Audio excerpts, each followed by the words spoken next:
Aloha, this is Jason from Hawaii. Welcome to a special edition of the Comics for Fun and Profit podcast. In this episode, it is my honor to be interviewing writer Chris Caravalho and DJ Keawekane, the artist. They are here to promote their Kickstarter, Mana Legends #1, Kamehameha. The campaign started, now correct me if I'm wrong, Chris, the campaign started on March 1st and will end on March 30th. Is that correct? That is correct. Yes. One more question. Did I pronounce your guys' last names correctly? Yes, you did it very carefully and correctly.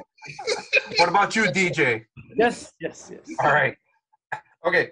Now, Chris and DJ, how are you guys doing today? Doing great. Thank you for asking. How about yourself? I'm doing good. Good. I'm good. Okay. All right. Now, listeners, this interview is very special to me. While growing up,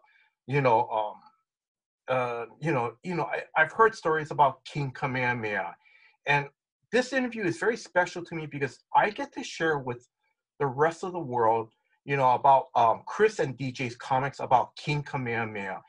I get to share, their comic book about King Kamehameha and a little bit about of Hawaiian culture with the rest of the world. So again, Chris and DJ, thank you very much for coming on. Thank you very much, guys. Our pleasure. Thank you for having us. Yeah, thank you for having us. Okay, now I'm just going to go over a little bit about your history and correct me if I'm wrong, if I'm wrong or anything. Chris is the founder of Mana Comics, and that started in 2012, correct? Yeah, it's 2014. Oh, 2014. Okay. Yes, right. yes. And then, okay, so Chris, some of your titles include Akua, Yes. Mana Double Feature, and Sista Shark. Yes. Okay, so listeners, also, we're going to go a little bit into the history of Mana Comics in a few minutes, and we'll give the translations of the comic books names and so forth.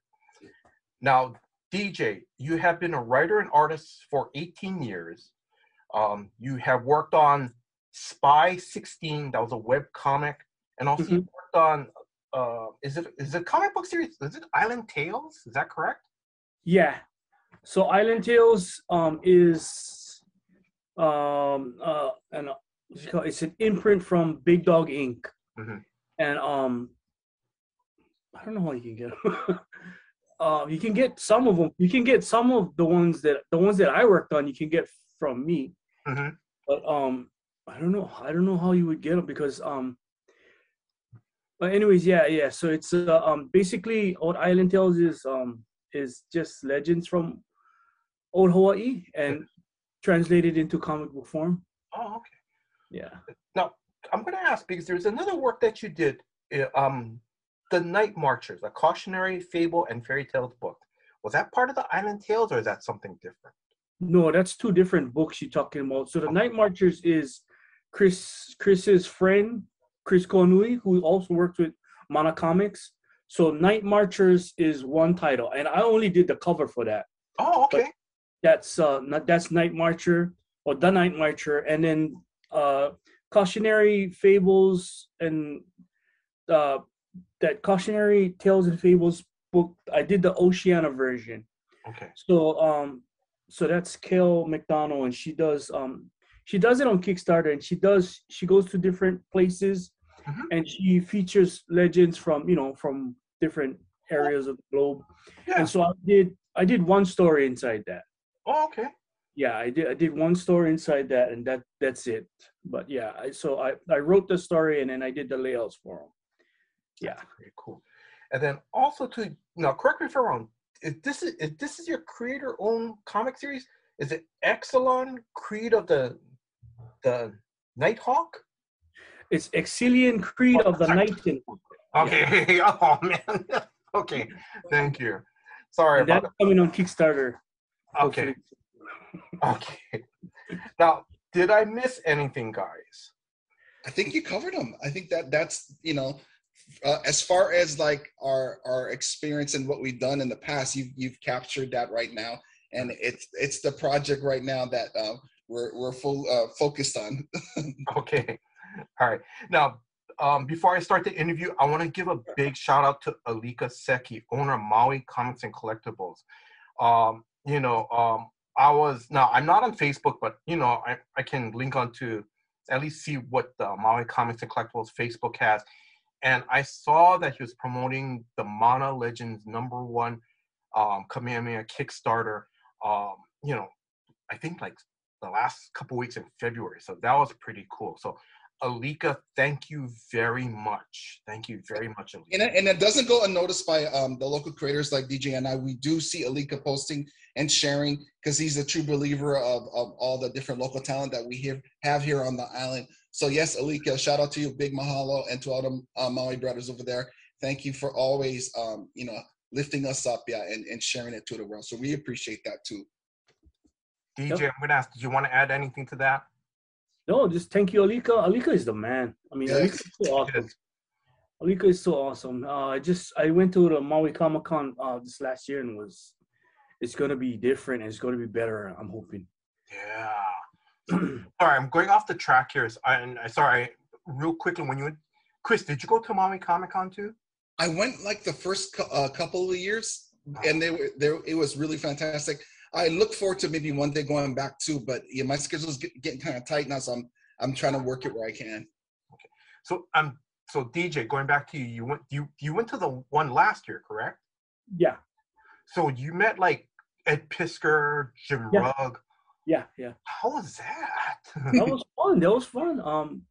Yeah, I mean, the cartoonist kayfabe guys, they're awesome. I mean, they're so smart, and the way they break down books and all of that, and it was so awesome.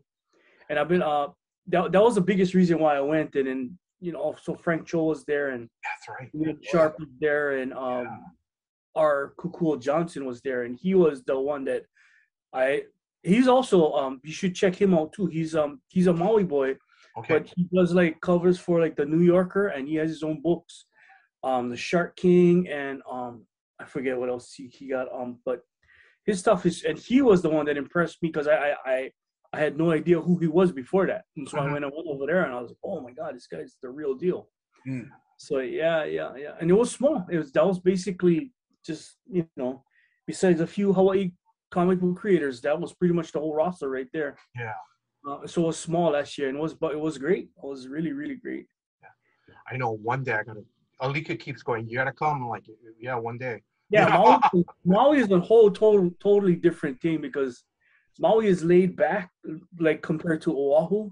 Yes. And so you get to really meet everybody. You know what I mean? So yeah. Yeah, because and I love it how Alika. Sorry, guys, I'm kind of going off or off track, but just how Alika wants to make sure that it's free to the public. Yeah. People can come.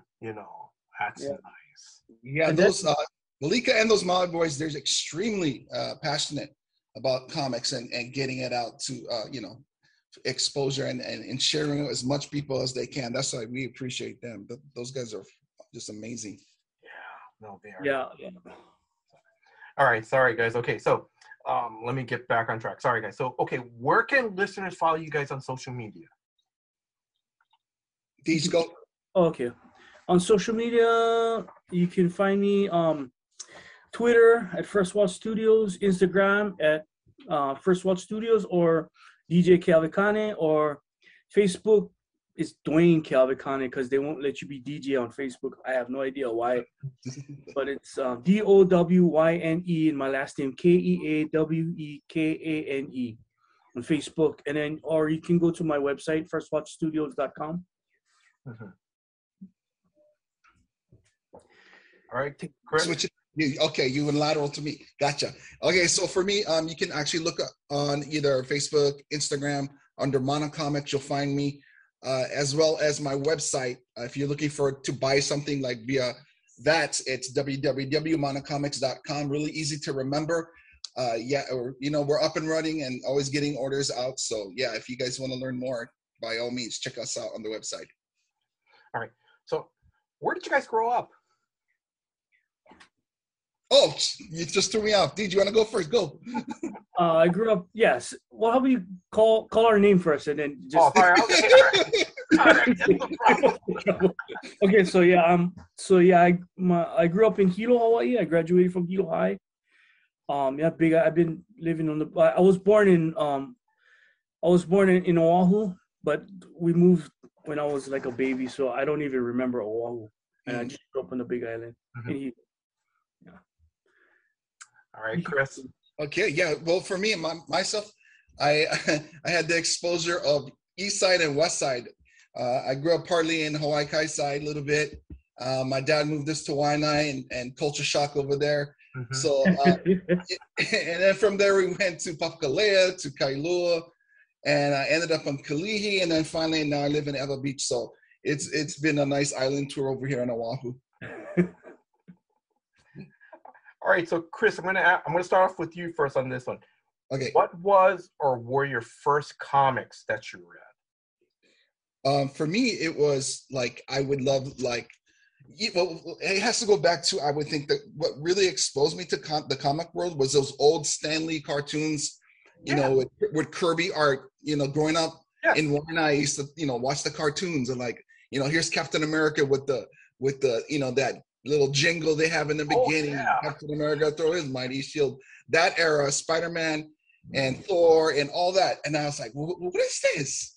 And I didn't really get a hold of a comic until I think I moved to the Windward side, where there was at 7-Eleven, there's a spin rack over there. And that's where I got introduced, like, oh, these are the guys that I was watching on those cartoons. And, what started with just the solo books with, like Hulk and eventually I found a liking to like team type books. So I was always down when George Perez drew like Justice League, Avengers when he did his run, or like Teen Titans. That was my jam. I just absolutely loved that part. So that was when I first kind of got introduced and exposed to it. Chris, I'm going to ask an off-the-cuff question. You mentioned George Perez. Did you meet him at any of the amazing Comic Cons?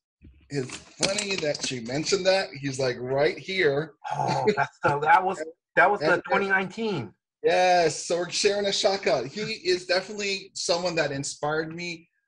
It's funny because when people also ask me who my favorite artist is, it's him. One of my favorite artists is Marv, and they ask me, okay, what's your favorite superhero? I say Robin, the one that wears the green bebedis. And they're like, they give me that look. They're like, why is that? Because when George and Marv wrote Robin, it was incredible. It just showed you like even like a maybe C-list character could be something special if given to the right creators and writers and artists. Yeah.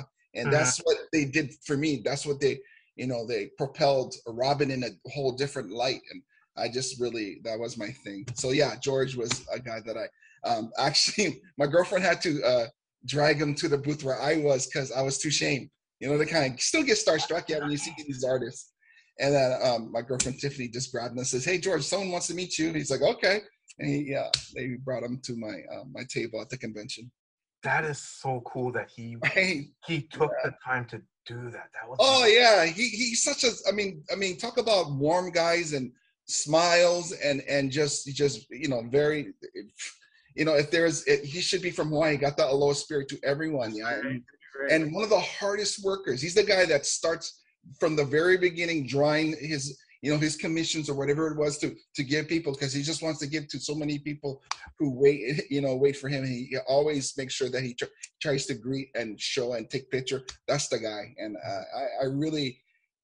he went above and beyond as who I thought he was going to be. Just an incredible human being.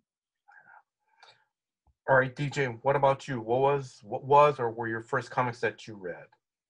First comics that I read, I used to read Jade Man comics, so it was all the Kung Fu comics. Oh, okay. And that was before I found Marvel and Marvel comics. But I used to read these Kung Fu comics, and before I for some reason I just did not want to read any American comics. So I was reading the Kung Fu stuff because I really liked the action. But then I saw Will Spartacio's X Factor, I think it was 64.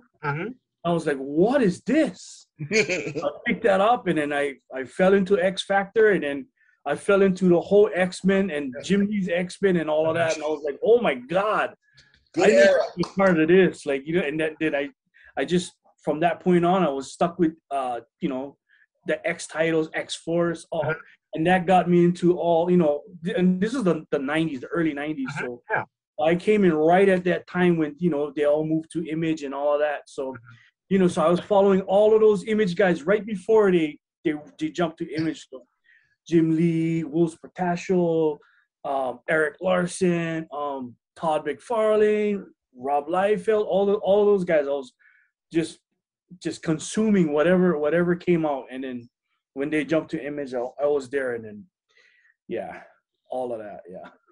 All right, now DJ, off the cuff question. So, did you meet Jim Lee or McFarlane or Liefeld at the Amazing Comic Con here? I did not meet Jim Lee. I tried to. His line was so long, I wasn't even standing in that line because I was selling my own books. I met Rob Liefeld, and then I met Todd McFarlane. Todd McFarlane was cool because he came walking right through Artist Alley and he was talking to everybody, and I was like, "Oh, that's awesome!" So yeah, and I met George Perez too. It was the last time George Perez came. That same time that Chris met George Perez, I met George Perez too, and Marv Wolfman. No, I never met Marv Wolfman. I met his wife. Oh, okay. Okay. She was there. Oh, yeah. So these guys, So what was your experience meeting George at the 2019 Amazing Comic Con? He was like Todd. He was just walking through and then was like, hey, everybody just bombarded him and got pictures with him and all of that. And he was so nice, and like you wouldn't even you would think he was from Hawaii. Just you know, he has such a warm personality. Yes. I understand his why people love him is because he has that uncle quality. You know what I mean? Where it's like you feel safe with this guy. You know what I mean? Yes. You feel like you can trust this guy. You know what I mean? And that is so great. You know. Yeah. That is so cool. That is so cool. Mm-hmm. All right. So DJ, I'm going to start off with you on this question. So Drew from the Comics for Fun and Profit, he's the co-host of the show, submitted this question. What was your first comic book shop? Oh, my first comic book shop was Comic Center, and it was in the Hilo Shopping Center. Yes. And God, I love that store. It was run by these like old Japanese ladies, and they nice. And they were mean, but they weren't mean, but they were just that was just the language that they spoke. They're kind of gruff, but they were nice. But when you spoke to them, they kind of yell at you. but you know, if I was short like couple whatever, 20 cents, or they'll that's okay, just take them, you know what I mean? But what a good it's just I love that store. And then it ended up moving to the plaza, the Prince Kuhil Plaza, and then when the 90s, when the whole thing imploded, they ended up closing down, and it was sad. It was really sad. But I love that store to this day. I still remember riding my bike, and back then comics was $1, literally $1. So you could get, 10 titles. Like I used to get like $10 for cleaning the yard or whatever. You know what I mean? So I'll get my $10 and I would just ride my bike down, and so you get the tax that comes with, and those Japanese ladies will be like, oh, just take them. Oh, thank you. Go home with my bike and my bag of comics, and I love those times. Cool. All right, Chris, what about you? What was your first comic shop?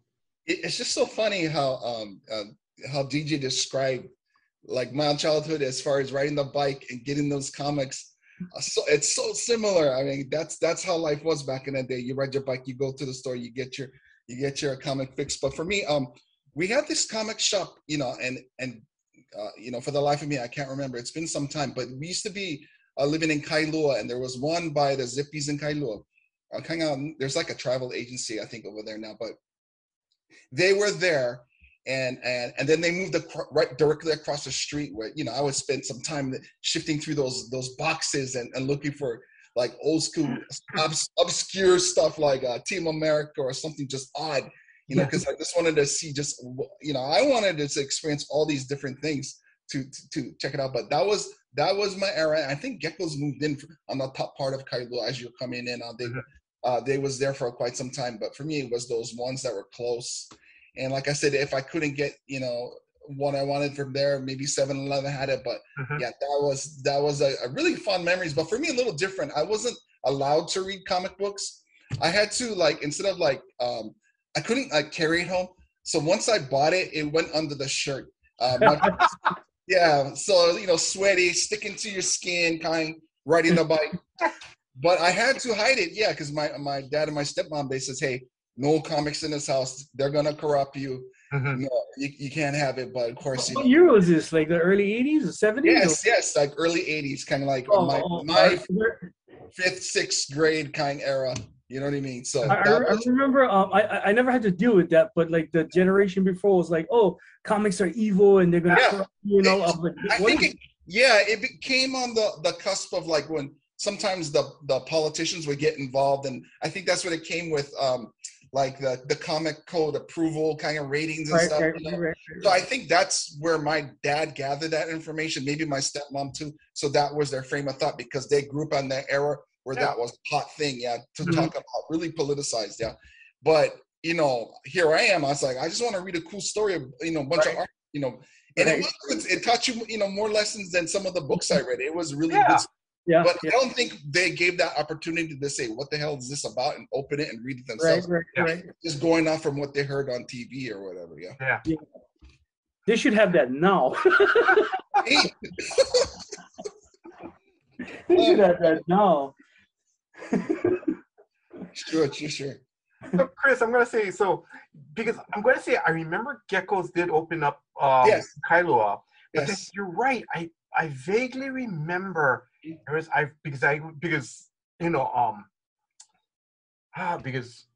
remember the only comic shop, the only place I could get comics was Kamehameha Sundries. And then there was a used bookstore in downtown. I keep messing up the name, but they used to have direct they would have like independent direct comics to be sold there. But I also heard but I remember vaguely remembering about there was a comic book store in Kailua. Yes, it was in the heart of Kailua. Like I said, it's that whole area where that Zippy's, a travel antique store, travel agency. H&R Block is where I think right now was where they moved across the street. That was that era of me growing up, and that's where I'd find the weekly stuff. But I never had the hindsight like DJ over here and break someone's lawn to get money. I was looking through the couches for like, it was a little cheaper. If you found like 75 cents, maybe you were good to go. Yeah. So that's how I got. My own yard and my. My dad would never pay me, man. You say that's you. Your payment is go eat dinner. But no, I mean I had to search. I had to look. and granted, my dad would carry loose change in his pockets. I knew that. So as soon as he went to bed, I'd come out in the night like a gremlin, just sneaking around and looking for stuff. And sure enough, changing in the couch. I remember my brother, the same thing. My dad had like this ashtray with all like change inside them. And when the Marvel cards, the first series, that's what got me into Marvel Comics. Right. But my brother was my brother is 1 year younger than me. He's trying to call me on the phone right now, but anyway, every morning he would be digging in my dad's ashtray, digging out all the quarters because he's buying all these Marvel cards. And he's buying all these Marvel cards, and I was trying to hold off, like trying to be hardcore in like 8th grade. I'm like, no, I'm not gonna read this stupid. This is because I was reading these Kung Fu comics, which is I guess it's not for kids in my stupid brain back then, but. But anyways, so these cards start cycling around, and that's what got me into the comics. I was like, oh my god, I fell in. I started reading all of these cards, and I said, this character is this person, this character, you know what I mean? Yeah. So that got me into all of that. Yeah. I think it's just fascinating. Like I can just imagine our dads going, "Hey, where's my change?" Yeah. My dad would never notice. Notice because he would just drop his loose change, and so he would just drop in the change. I swear I had more than this. That's what that was his cigarette money. He would just drop his. My brother would be just grabbing all the quarters out of that, and just nickels, dimes, and pennies, and stuff. we do what we could back then to survive to get that fix. I'm telling you. But I bet you, man, if they know it's like $1 missing, $5 missing, Then they go, like, wait a second. Now that's my lunch. That's my lunch plate right there. What happened to that? Well, if it's $5 in quarters, they're like, you know. Yeah. Unreal. All right. So, Chris, I'm going to ask you this question. Mm-hmm. How did you start the journey to work in comics? Holy moly. That journey was long. It was a long time coming. When I was 17, I think I constantly drawing, writing stories and stuff like that. 18, I was like, I'm so ready. I'm making all these characters. I'm just makeup kind, just whatever. Mm-hmm. And then I'm thinking, okay, Marvel, DC, get like $1 million home. I'm gonna totally break into comics. And then you got like DJ was saying, like the Jim Lees, the McFarlanes coming out. And then I look at Mar and Darius and Mar. I'm like, oh man, I'm never gonna be able to do this, right? So I kind of just threw the dream in the closet. It only resurfaced because after I think I did maybe about 15 years into my career, maybe almost 20, around that time, I decided, you know what, I'm getting kind of like stagnant. I'm missing kind of more like a joy in my life. What was that joy? And I said, you know what that joy was in my life was comic books. And I said, you know what, I've always wanted to make one. So you know what, if I don't do it now, it's never going to happen. So you better get to it. And it took me a good, probably from that point, 1.5 years to figure out how. I had no idea. I was in uncharted territory, swimming, trying to figure things out. But I think DJ knows this. DJ was doing it before me. And I would ask him questions. I said, hey, and he was really, really gracious with his time. And I know I try not to be too mental with the questions and overboard and be careful because, after a while, yes, okay, that's enough, bro, really. But he was really good at that time. I don't think DJ even remembers that, but that's what happened back in the day. Just following the lead that he did and the ways that he did. And there was other artists too that were there to answer those questions. So it was a journey for sure. Mm-hmm. And it took, like I said, 2014 is when I did my first Kickstarter via that platform. And then we did Amakua Guardians of Hawaii #1 for that one. And then for me, that was like, oh yeah, bucket list kick. I never thought, okay, keep going. That wasn't my point. It was just to have a bucket list check, boom, pow. Yeah. And okay, get on with my life. But I'm thinking, that was so fun. I had so much joy doing it. I better keep at it and just, and keep going. Awesome. We're going to circle around back to that in a couple minutes. DJ, I'm going to ask you, how did you get started in comics? So I was a kid that was always drawing from kindergarten all the way to high school. I was just always drawing. I wouldn't even do my work. I'll just be drawing. I would always get in trouble for drawing. Uh-huh. I wasn't doing my homework. When my mom would ground me, she would say, "You cannot draw. You cannot draw." Yeah. And so, but then when I was looking for college after graduation, I was asking everybody, how do you get into comics? Yeah. And they said at the time, if you want to get into comics, you gotta move to New York City. Yes. Mm-hmm. And so, being from Hawaii is that's like telling me to go, move to space. I don't know, who do I know? Like, how am I gonna, you know what I mean? Like, want to go sleep on the streets? Like, you know what I mean? Like, and so I stopped. I said, okay, forget it. This is done. I got to become an adult now. And then I never looked back. I went out and did regular work. I worked plumbing and, all of this kind of stuff. And then what happened was when I was 25, I got into an accident. I broke my back. So I broke my spine in 3 places. And then, so I was in recovery for like 1 year. Yeah. But in that time in recovery, I was playing video games or whatever, but my mom was like, here, son, here's your sketchbook from high school. Draw. Do something, draw. And so I opened up my sketchbook and going through all of that, and all of that came back. And it's like, I kind of get a new lease on life now, right? Yeah. Right? So it's like, and then I was like, I gotta take this time now and I gotta pivot my life because, and I try, this was the hard part. So after that was the hard part of that. So I got, so I got better, my back healed. And then but now I wanted to, I wanted to do comics, and so there was nothing. I mean, thank God for the internet, because the internet is what got me on. You know what I mean? So I found like digital webbing. You know what I mean? And that was the site that everybody was on. They would scout talent over there. You could go over there, submit drawings over there, and people would tell you this, that, and how to just work on your craft. You know what I mean? And so I did that. And from digital webbing, that's where Island Tales found me. So that's where I got work from Island Tales. And then that's where I started, I started doing small projects that never got published, never got, it never went anywhere. But I at least had the experience, you know what I mean? That gave me the experience, and I could cut my teeth and just work on all of these little projects. And even though it never got published, I was learning, I was learning the craft, and then I would just, post the pages, kind of like how you do on Facebook, but was in the forums at Digital Webbing. And there was a whole bunch of different, like Pencil Jack, and I forget where else, the Image comic boards. And so I would just go that route. And, I just, it was hard. It was really hard, you know what I mean? So I was like, but I was just determined to just do them.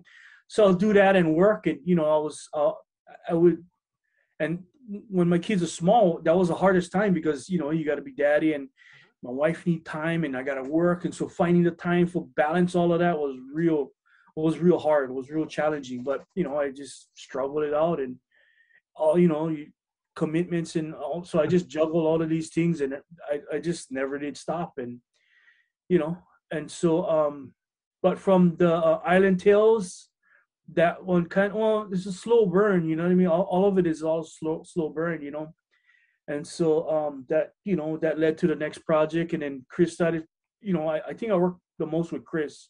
So besides Island Tales, Chris is the guy that like gives me the most work, you know what I mean?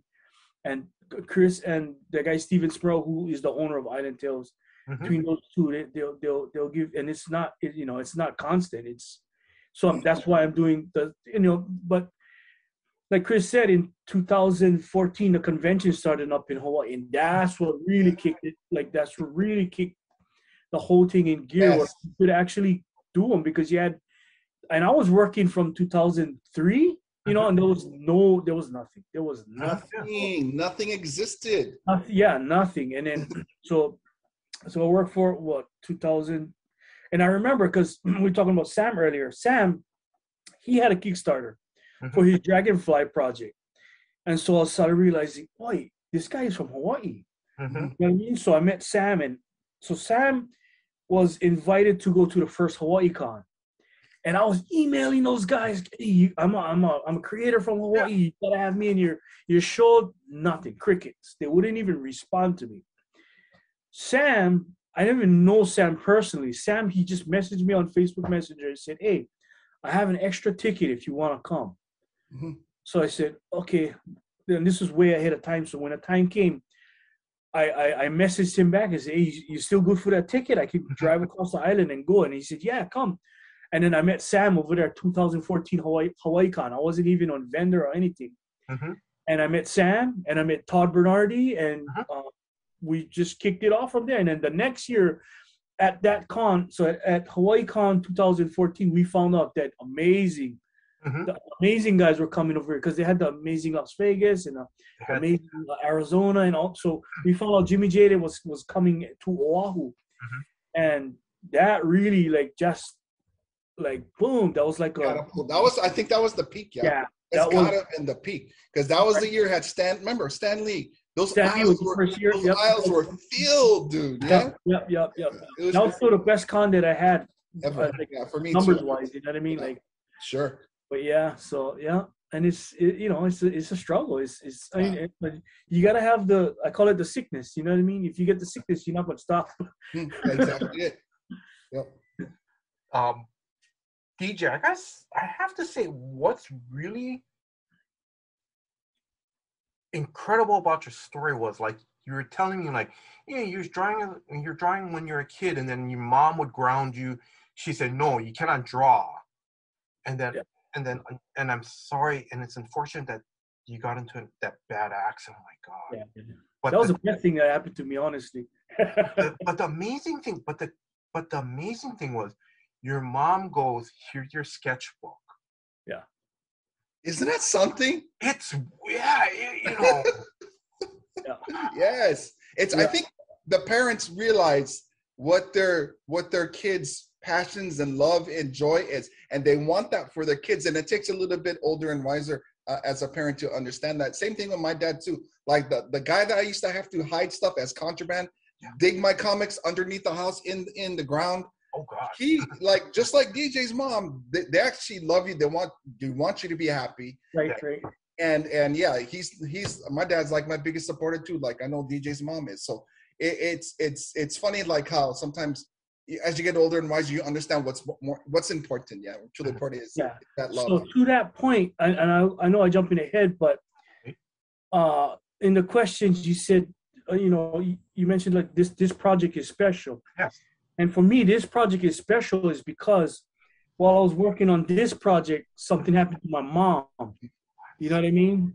So I almost lost my mom this year. Like, you know what I mean? Thank God I never lose her. She's doing okay, but she's still she was almost diagnosed with ALS. If you guys know what ALS is, it's Lou Gehrig's disease. It just slowly deteriorates your body, and so up until like a couple weeks ago, we were in the mindset that she was just gonna just decay all the way and just die. You know what I mean? Until finally we got the news that it's not ALS. You know what I mean? So we was going through all of this, and my dad and I had to take care of my parents getting old. You know what I mean? So on top of this, COVID hit, and both my parents got COVID. They both ended up in the hospital at the time when all of the bad stuff was going on, and so all of these bad stuff was going on while I was working on the project. You know what I mean? Mm-hmm. And then the project itself is heavy enough because it's Kamehameha, and there's a lot of people in the Hawaiian community that this is very precious to them. You know what I mean? So it's so having to just deal with all of this at the same time was but we got through it. You know what I mean? Mm-hmm. I finished. I mean, and Chris knows he kept having to extend the deadline because I was just dealing with so much stuff. I mean. And, rightfully so. And yeah, that's so unfortunate. But I think I'm so happy to hear that news, DJ. That mom doesn't have that, and if anything, I think it's definitely a tribute to her that you're doing something like this so big, and I know she's very proud of you, brother. So that's just good to hear. It makes me feel. So she's in like a nursing facility right now to take care of her. But we was inside a nursing facility, and then my mom, she gotta watch the news. And when we saw the news, we saw you on the news. You know what I mean? So that's weird. That's what I didn't know that. That's what yeah. So so we turn on the news, and I said, "Mom, that's the project that I'm working on right now." And so she's all happy. You know what I mean? And so lift your spirits. She's proud of you, DJ. She loves you too, and I'm happy that she gets to see that. Man, that's amazing. That's great. That's really great. And then for our listeners, what DJ was referring to, this past week on there's two local stations that carried a news segment of Chris's interview about the Mana Legends #1 Kamehameha, his Kickstarter. So they were talking about that. So that was what DJ was referring to. But DJ, that's so cool. That when you guys just turned on the news for her and it was, Mom, this is what I'm working on, Yeah, that's a moment right there. Forget it. That's fate stepping in and showing your mom and giving that boost, DJ. Honestly, that's how I see it. That's a great thing. That's a great thing. It was like perfect timing too, because like everything was like she wasn't in a good place. Like we thought we was gonna lose her. You know what I mean? Our body started to just shrivel up, and then we still got to figure out what is actually wrong with her. But when we found out it wasn't that, it kind of swung upward. You know? So so from thinking we was gonna lose her, and then thinking about my dad, I got to take care of my dad now, because my mom and my dad is one unit. You know what I mean? And but she's in a nursing home. My dad goes to visit her every day, and I go as much as I can. Not every day, but probably every other day I go and visit my mom. You know what I mean? but this project was just, and before that there was so much other challenges, COVID, and like, just going through a lot of personal, I don't want to get into all of that, but just a lot of personal trials and tribulations and all of that just happening. So when I look at these pages, I'm remembering what was going on while I was working on these pages, because I'm trying to work on these pages, trying to get all the study, the references, and all of these, and all of these things is happening to me at the same time. You know what I mean? And so, that's the struggle. That is. Yeah, it is. So DJ, I'm going to mention, and Chris, I know for you it's also nice too. But I think what's so cool, DJ, is that it's not like, because like the Kickstarter, it's like you can go up to your family and go, look, this is my comic. Right. And then they kind of go, okay, hey, nice. But if it's like on the news, it kind of shows like, hey, you guys kind of made it. You made it. This is something that people really know, that's being shared to everybody, not only in the state of Hawaii. Yeah. I think that's what added a lot of pressure, because me and DJ understood that from the beginning when I pitched this to him, that us being part Hawaiian and realizing, like he said, people take it like that's personal to them. That's right. Like you said, precious. These kind of factors weigh down on you too, and you want to present it in a respectful and a humble way. And at the same time, you're crafting a comic book. We're not trying to do a documentary. We're doing a comic book to get that hook into that reader, to keep them going and excited. And possibly, hey, you know what? If they can get excited and continue their journey as far as learning more about, Kamehameha, Hawaiian history, get excited about that.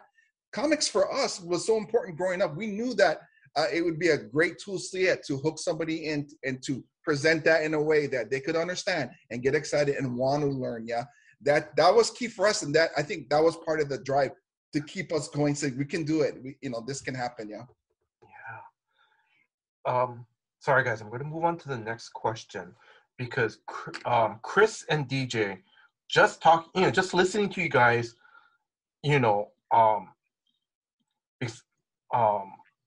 actually, I'm going to start with you, because you guys sound like you guys have this great friendship. How did you guys meet? How did we meet? I stalked you, DJ. You didn't know who I was. I came at you via in your DMs, brother. That's how. That's right. That's how I got you. Yeah, I remember. Yeah. Yes. But I think DJ, we must have met at the Hawaii Con. That's where we finally met. Oh yeah, that's right. That's the first face-to-face. Yeah. Mm-hmm. I knew who you was, and I remember when you was getting your first Kickstarter, and I backed that Kickstarter. Yes. Yeah. But that was what, 2014, that Hawaii Con, like face-to-face. You know what I mean? Because I knew who you was before that, but and then, but once the convention started rolling around, then we got to hang out a lot more. That's what I think we missed the most, especially like during the past couple of years now. It's that connection with the other, the community. Yeah, it just, you got severed, and it just, you're all kind of like floating around now. I work with DJ, and in the past, I just totally respect his artwork, especially the way he presents, my stories of was local culture. Mm-hmm.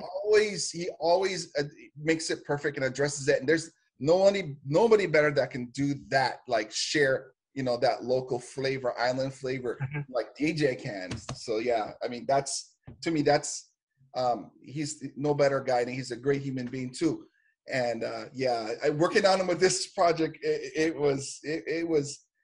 Yeah, I think we knew it was historic. Yes, yeah. Off the cuff question, because you guys said when you guys, when conventions were happening, did you guys hang out at any good places like Side Street Inn, Zippy's? That's another thing. DJ, this guy runs away every time. This guy runs away every time. I don't know where DJ gets the energy, but after 3 days of conventions, my body was done. I was done. He's like, oh, let's go here, let's go there. I'm like, man, can we just relax? You know what I mean? My body's sore. I'll hang out with everybody because this is like vacation for me, right? Yeah, for me, I gotta work. Yeah, exactly. So every time we gotta hang out, this guy's like, "Oh, I gotta go home." I was like, I was like, dude, I just came from Big Island. Hey, I'm here. This is all my stuff, and left all my stuff across the ocean, and you went home sleep. You live here. I have love for DJ, but my body couldn't take it, and I worked the next day, like at 6:30. I'm like, nah. All right, so DJ, this is what you guys gotta do. The next whenever Amazing comes back, or you gotta bug Chris because it's only maybe what. No, I learned a secret. I learned a secret. Okay. The secret is when you go to whoever's island. So there's so many creators on Oahu. Yes.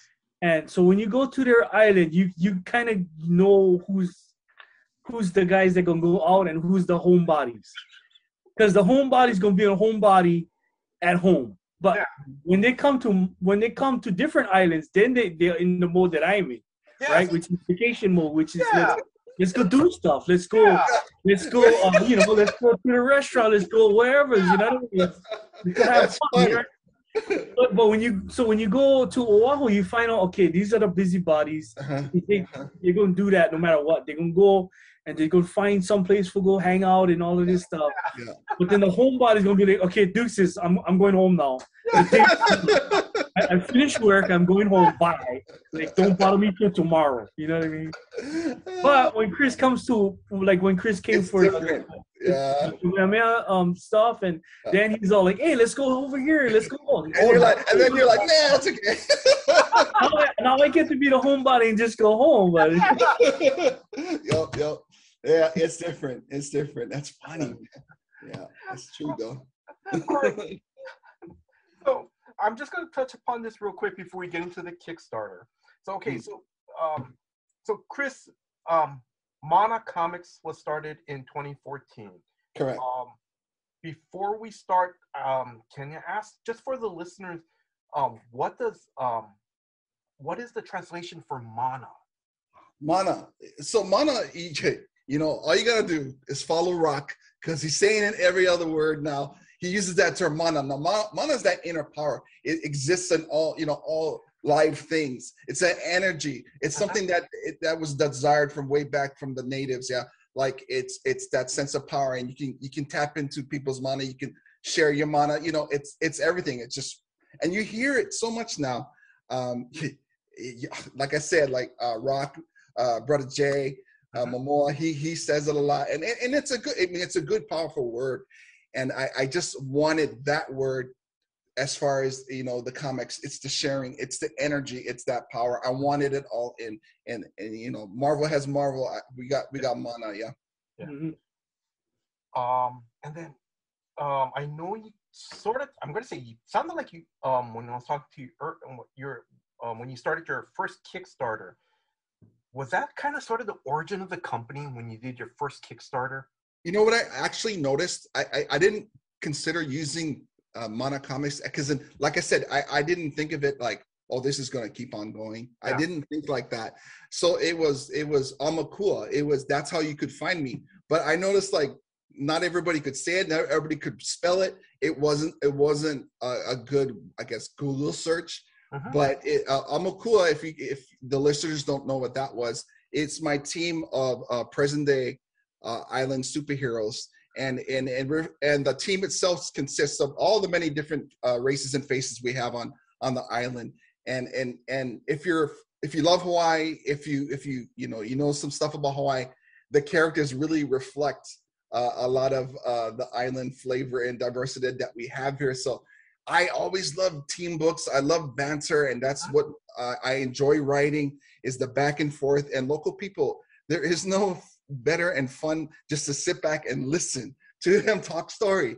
It's hilarious, and I wanted to share that in that book. So Amakua, the word itself is very personal too. It's something you don't just throw around easily. Yeah, I came at that with respect, and I do sometimes get questioned, why did you use that? that's a word, yeah, that is important. I just wanted to have something powerful that represent a present day. It's like a guardian. It's like your personal God. It is something that protects you. It keeps you safe. And I wanted that feeling in there, something good like that. Even though my characters have all different races, a lot of them, not all of them are Hawaiian, yeah. But I just want to, like, if you're from here, if you grew up here, if you love here, you respect the culture and the island, then I think that you should be also, you representing Hawaii itself. We're in this together, yeah. And I think it's very like, we're all products of the plantation days too. So in my head, that's so important to see all these mixed cultures coming together, working, and they're like, okay, now what do we do?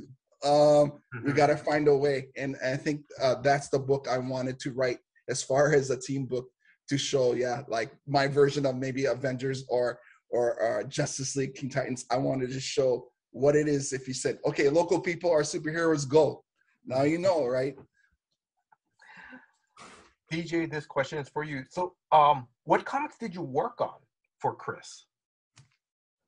I did Amakua, I think 3, 4. 4 or 5, I think so. 3, 4, 5. I did the Phantom Surfer. What else did I do? I did I think, I mean, you did a ton of artwork for me regardless of all these different things, but like I said, when it a few issues though, like was it 5? I don't know what. No, 5 was the one when you did 5, that was like the biggest one we did to date, because you were doing half the book and then Chris and I were doing the other half. But like I said, my favorites were like DJ's take on, I had that Samoan guy, which was Super Sai Sole. Right. DJ I liked his personality and the way he drew him. And same with Phantom Surfer. He's that mysterious guy in the ocean that shows up when you most need him. And DJ just always nailed that character so good. In my dreams, I always want solo issues of each characters, but to build a huge thing, you have to start brick by brick. Yeah, you cannot just rush them and try to pull them all together. So, but those are the ones we started off together, and I just felt they were so good, and you could really see DJ's dynamic and just strong, powerful artwork in each of them. Is that it? It feels like I did more for you. You're always doing stuff for me, bro. I'm always hitting you up for just other stuff as well. Yeah. So, but those were the main ones. But this project was, this one was. Yeah. It's funny. Okay. Well, Jay, I don't know. I'll let you lead on the question. So. No, just go. Okay. We're gonna just jump into Mana Comics. Mana Legends #1 Kamehameha. Just go for it, guys. Yeah. So when it came to project, DJ and I, we have styles. DJ needs definitely, like, for me, like when I write script, I a lot of times I shortchange. What I mean by shortchange is I'm not being very descriptive. I assume, like, even when I'm in conversations, like I'll start a conversation and my mother was like, "What are you even talking about here?" You start, I don't know what, you have no setup. You just start talking. And so a lot of time my script can be like that. So DJ would say, like, "What are you talking about?" He gave me his script. I sent his script back with, I went over with a red pen, and I just went to town. He said, "What is this? What are you trying to describe?" Yeah, like literally one of the pages, there's no description. Yeah, I think I had a couple sound effects. Just boom. I was like, what is boom? Like, you know what I mean? Like, what is, that's all it is. Just the whole page, just no description, just boom.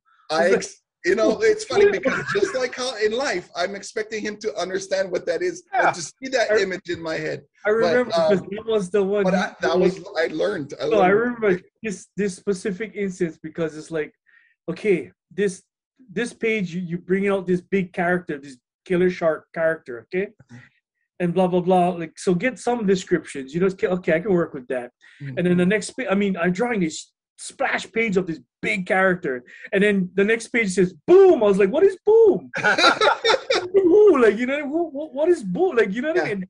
Literally just boom, that's it. I was that's I was like, us. wait, That's us learning about each other in our relationship, work relationship, trying to figure out each other's, I guess either pros and cons or whatever. But we was learning each other on that time. But that woke me up when he wrote that with the red marker or the red pen, and then I really got to say, you know what? Shoot, they cannot read what's in my freaking mind, but they're not mind readers. Like, I gotta put a little more. And so it was characters, and you write like SS and like. Yeah, so you got like so hot and all these, and you wouldn't write the actual characters' names, and all. Now as an artist, now I gotta stop and I gotta go and so like I'll write, but when you get all of these things going on and you're trying to figure out what is what, and it's like this guy's driving me nuts. Hey, wait. I gotta, but I think I got a little better towards the end. Maybe. Yeah. Okay. So this as long as I'm learning. Yeah, this is when we first started working together. DJ, I love DJ so much, but I'm glad he gave me that wake up call because it showed I did need to put a little more effort. People can't read my mind. Chris has a tendency too. Chris Loman is another guy that worked on Amakua series with me. He kind of just has to guess what's in my mind. He not as blunt as DJ, but most times what do you call, Chris will just catch on and run with it, his version, and normally is right. I'm like, oh, how did he know that? I really didn't put a lot of this. But DJ, definitely, I'm very I'm focused when I'm working with DJ because I know he deserves definitely at least some sort of direction. But actually, DJ, for this project, I did give a little bit of meats here and there. But however, I am happy that you did it your way too. I didn't want to say, no, I want this and this and this and this. I knew DJ has that passion for what he was doing too. I wanted him to feel it and feel it in the zone and just go. I didn't put reins in him and the kind that horses get and yank them. Yeah. I said, go. I run free. And he did. And I thought each page got just better and better and better. And towards the end, I just, oh man. I mean, from what's in my head, I mean, a lot of things match, but even the stuff that matched, it was so much better than what I could have imagined. And I know as a reader, you sitting there, you're going to be blown away too. Kind of hard out, you think, when you're comparing superhero, action, laser bolts, whatever, robots. But this story, I gotta be honest with you, DJ captured it in such a dynamic way with a lot of these scenes, a lot of emotion inside there, and well thought of too. With when you're thinking about stuff from the past, you're inserting certain things, you're being mindful. Okay, did they have this? Back in the day, did they have that back in the day? Okay, let me add that in there too. So. There's just so much put into it. A lot, like I said, a lot of heart, a lot of sweat. Yes. And it's not like, oh, I'll do whatever. It's just I see constantly on his mind that he's trying to do them the right way. Yeah, that drives me nuts. It's when you're doing something for a project and then you're working along with different artists and they culturally they don't know what is what. So they'll put in stuff from Mexico or Aztec, and they just mix them all in and be like, oh, well, it looks good. Yeah. That drives me nuts. You know what I mean? That drives me nuts. When you work for Marvel and DC, I never did work for those guys, but they would say, you cannot have one, World War II gun in the Civil War. You know what I mean? Your stuff has to be consistent. You know what I mean? And so I'm from that school of thought where everything should be consistent. Everything should at least come from this one culture. Yeah. And then there's time periods and all of that. But still, I would see books and you could tell these are, they were paid for what they did and they did a good job, but just culturally they just slap whatever they, oh, this looks good. Yeah. Let's show some stuff from Tahiti or whatever looks good to them, because they don't understand that this is actually just Hawaiian or just New England. I think that's why DJ, we have that advantage where we grew up with it. Right. For instance, we wouldn't know if we were to write a story about New York. If we try to do that, it wouldn't work. But for us, it's the culture, our ethnicity, it's everything that that's who we are. And so we realize there's importance to it, because a lot of people, they wouldn't realize there's importance to it, you know, if they try to come over here and write one story up. But we understand it. So I think that's what you're getting when you get the comic. We made conscious efforts. Of course, there was, you know, places within the story we had to bend a little bit to make, to get that action going, to get something exciting, you know, a look or you know, whatever imageries we chose to do. But as a whole, we put, and especially DJ, he put so much thought into each page that I can't commend them enough on that. So, Chris, I'm going to start off with you, and then DJ, I'll ask you the same question. Can you, just for the listeners, you know, what is the story about? And is it a self-containing story in this one issue? Okay, I'm going to answer that last part first. You said this is a self-contained story. Yes. The story of Kamehameha is just so vast. I mean, it's his accomplishments. Not only that, and he failed so much times. He failed too, but he had determination. He kept going, and I think that part of him is a lot of people miss, right? They just say, oh, okay, he's the king, United Islands. It wasn't just overnight, and this took time. This took strategic, you know, skills. It's everything. We had to kind of like narrow the field of part of his life, which this story is going to be about. I wanted to focus on his birth, which is very death-defying. That whole thing that could have been a whole issue, honestly, because just not only like his journey to just make sure that the king was safe. That's the whole thing. I wish we could have explored that more, but our job, you know, as a comic creators, we had to focus on certain aspects. So I wanted to talk about his youth, his birth, what lessons he learned from his youth that's going to help him out later on when he comes that king. And then we went all the way up to his training as a warrior, with his kumu, and just that solidified him as a person before he stepped into the role as a king. This is where we're at. We wanted to talk about young Kamehameha's life because we wanted to ground people to understand that foundation where he came from. I think that's where we wanted. And I think, honestly, we nailed it as far as that's our mission was, and we did it. So we look forward to presenting that part.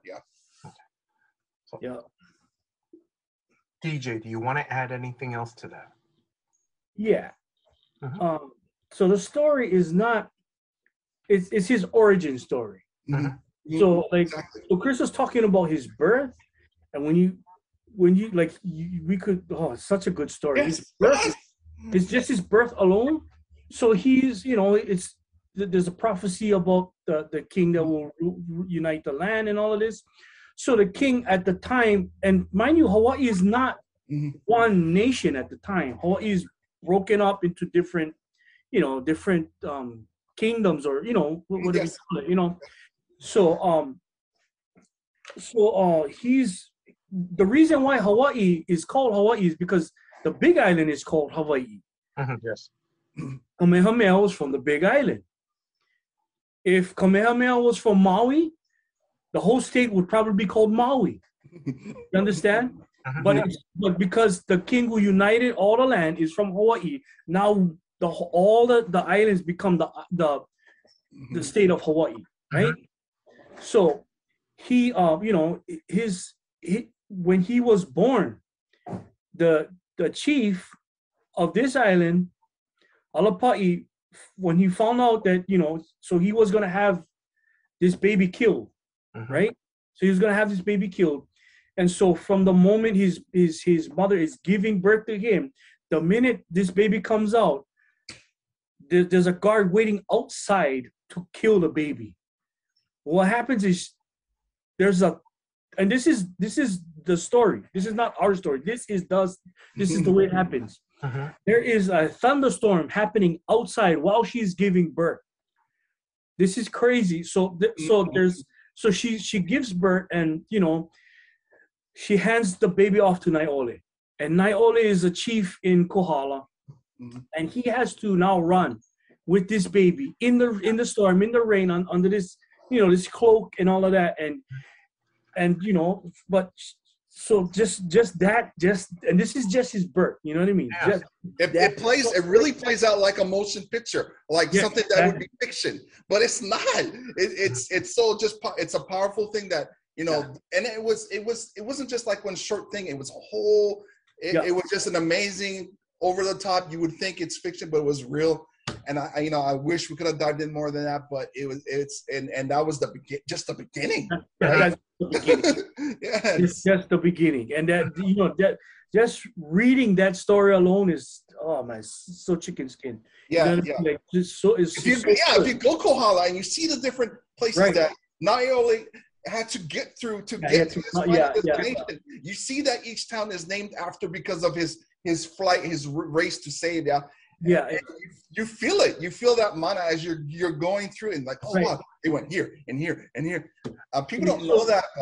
So I make sure I put that. There's a point where Naiole is running with the baby Kamehameha, and baby is wrapped in a copper cloth.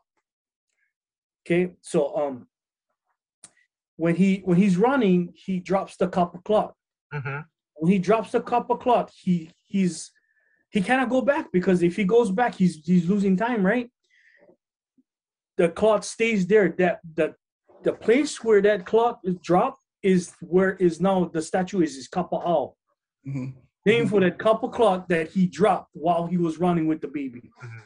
So you know what I mean? Just all these little things within the towns and stuff, that something occurred. Now that certain area is named after that. It is amazing. And like I said, I hope that with just that little spark that we send, we'll send people there and say, oh my God, this is what happened. This is nuts. This is absolutely a great, fantastic historic tale.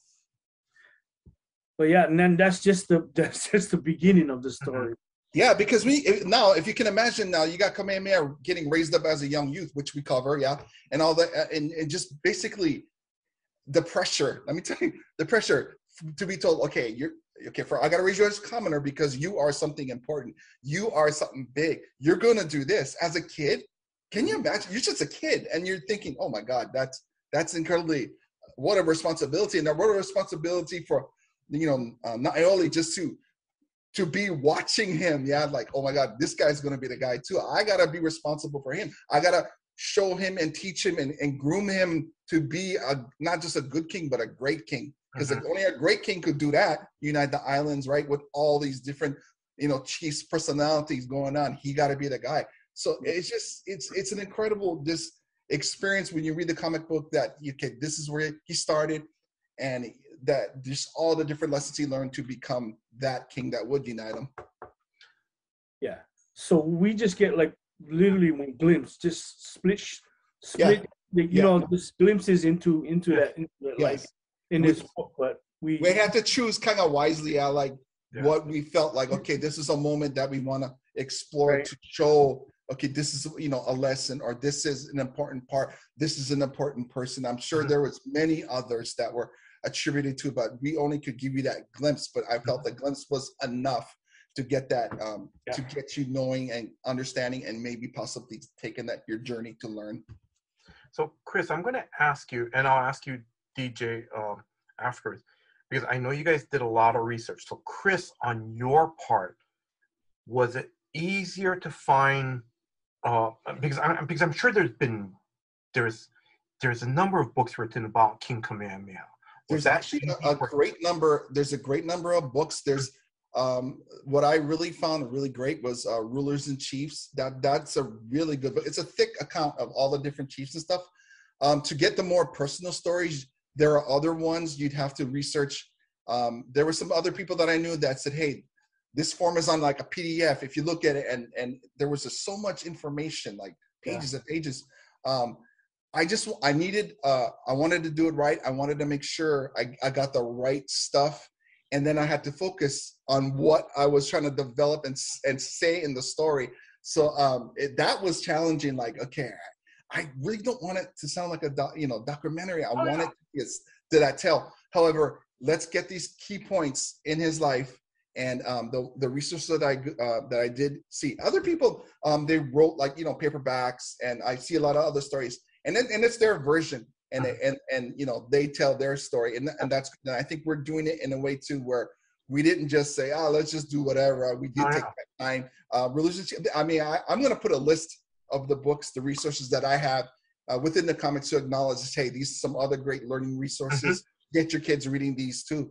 And that when I do when we're done with our Kickstarter and we're printing books, I want to put that too, because it's so important, for the learning part of your life, to get knowing what the story is, and to just keep perpetuating it and understanding it and passing it on. And me and JJ were like, we're not pretending to be like the experts on this. And we did ask people and stuff, I think, in our journey to make this. A lot of people were, maybe they never get back to us, so they just refer us to books. But we know too, like, as soon as we're this, it comes out, then the experts are gonna come in droves and say, no, this never happened. But granted, we felt the message of what we're trying to do. Our intention is just pure aloha, just to continue that history to that next gen who are too busy with the phones to maybe not want to crack open a textbook, but hey, maybe a comic will do it. I'm gonna get back to that point in a minute, because DJ, I'm gonna ask you the question, because I think because on a YouTube podcast that I forgot to mention earlier, where is it? Was it the Moana Nui podcast? YouTube. Yeah. Okay. Yeah. I watched a little bit about that, but DJ, I think you had the hardest part, because there is no photographs, maybe some paintings, maybe some descriptions of how Kamehameha looked. That was kind of difficult for you. Was that correct? Yeah, because I wanted.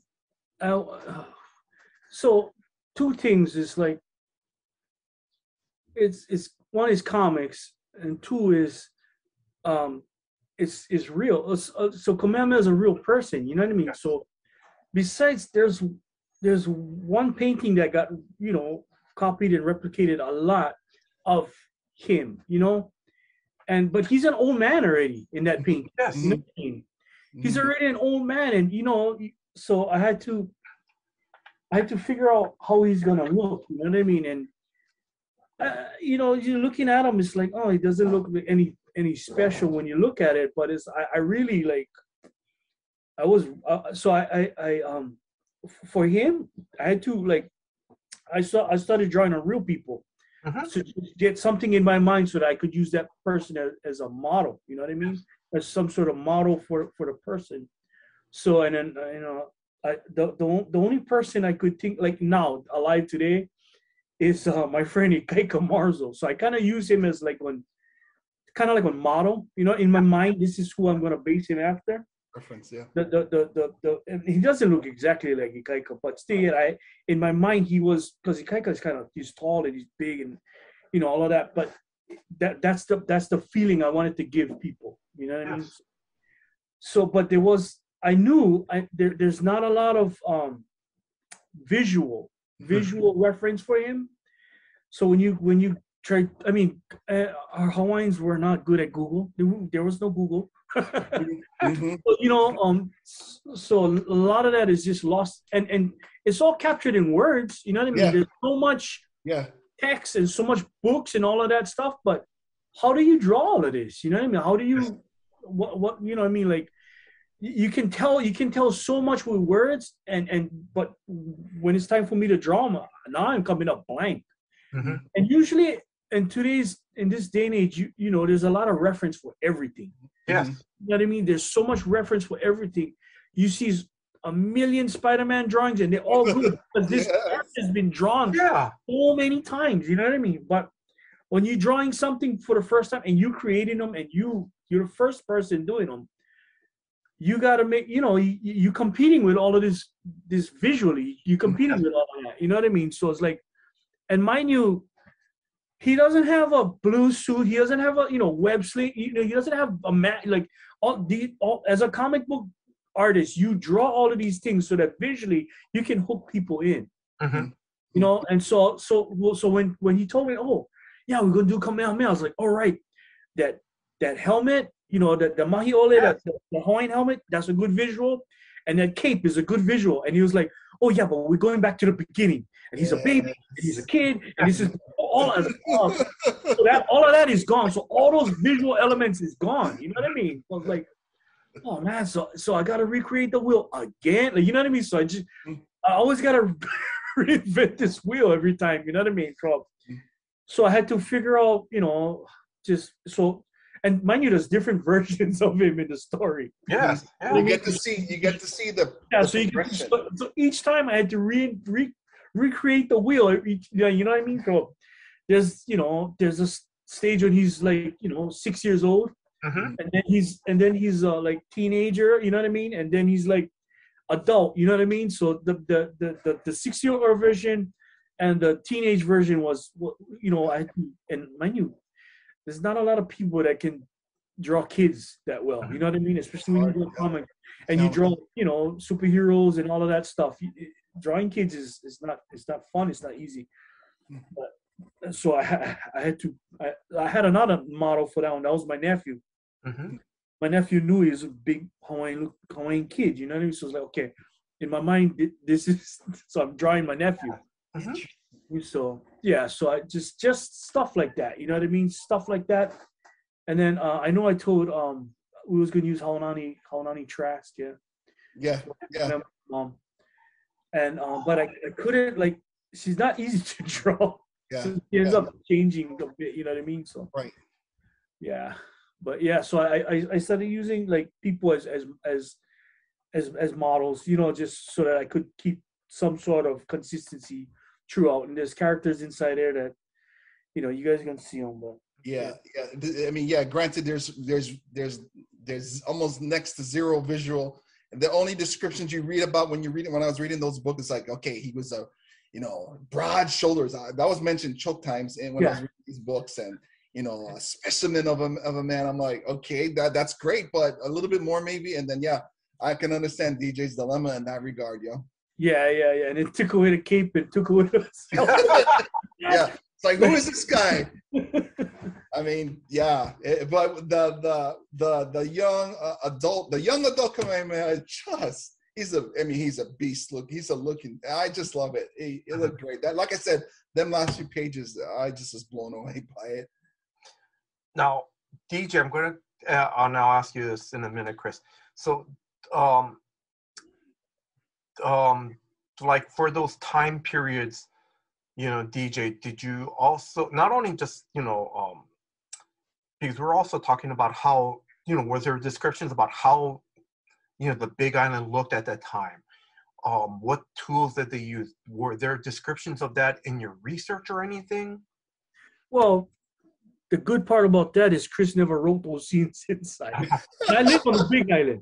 You know what I mean? So I live on the Big Island, and the thing about the Big Island is you can see the island. You know what I mean? It's right there. It's not covered with buildings. You know what I mean? Like downtown Oahu. You know what I mean? Like you can. So it's there for, and like Chris, you got the right guy because I live here. You know what I mean?